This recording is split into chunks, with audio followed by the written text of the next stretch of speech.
এই ছবি দেখে আপনার মনে হতেই পারে যে রাতের অন্ধকারে একদল বুনো হাতি এসে তাণ্ডব লীলা চালিয়ে গিয়েছে, মানুষের বাড়িঘর ভেঙে দিয়েছে।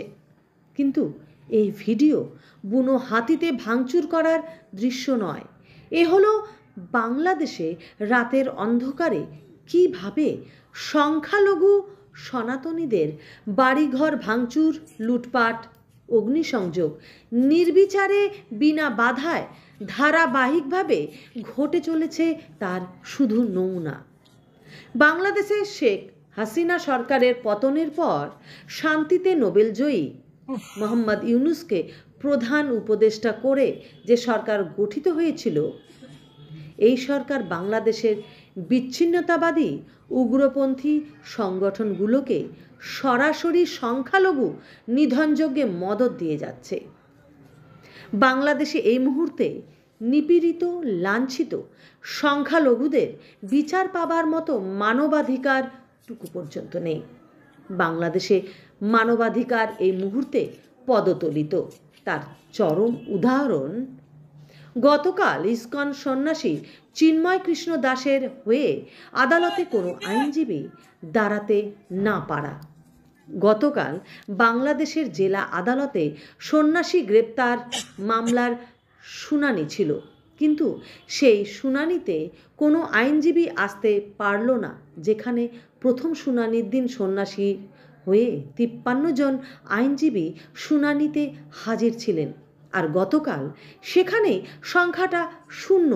সমস্ত আইনজীবীদের ভয়ভীতি প্রদর্শন করে বিভিন্ন মামলায় অভিযুক্ত করে আটকে দেওয়া হয়েছে।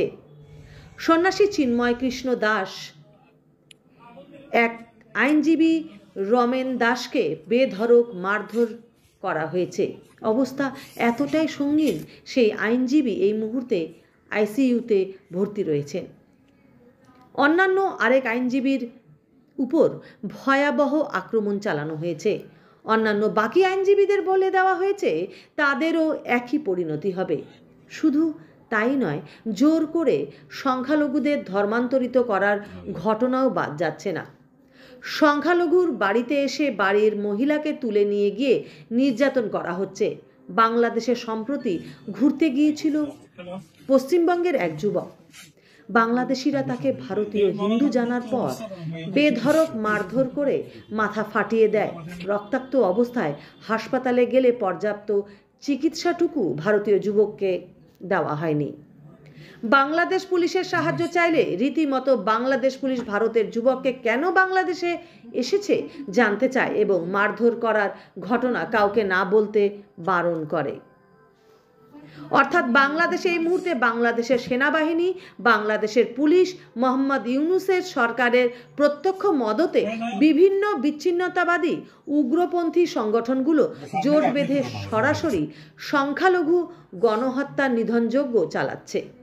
ইতিমধ্যেই পশ্চিমবঙ্গের মুখ্যমন্ত্রী মমতা বন্দ্যোপাধ্যায় কেন্দ্রীয় সরকারকে বার্তা দিয়েছেন, প্রয়োজনে কেন্দ্রীয় সরকার রাষ্ট্রপুঞ্জের সঙ্গে কথা বলে বাংলাদেশের শান্তি সেনা পাঠাক। আর মমতা বন্দ্যোপাধ্যায়ের এই কথা শুনে বাংলাদেশের চরমপন্থীরা পশ্চিমবঙ্গের মুখ্যমন্ত্রীকে অশালীন ভাষায় আক্রমণ করতে ছাড়ছে না। মুখ্যমন্ত্রী মমতা বন্দ্যোপাধ্যায় সম্পর্কে একের পর এক বাংলাদেশের বিভিন্ন নেতারা কুরুচিকর মন্তব্য পোষণ করছে, যা পশ্চিমবঙ্গ তথা ভারতবর্ষের মানুষ কখনোই মেনে নিতে পারবে না। এখন দেখার বিষয় ভারত এবং আন্তর্জাতিক মহল বাংলাদেশ সরকারের প্রতি কি বার্তা দেয়। Bureau report, APD news.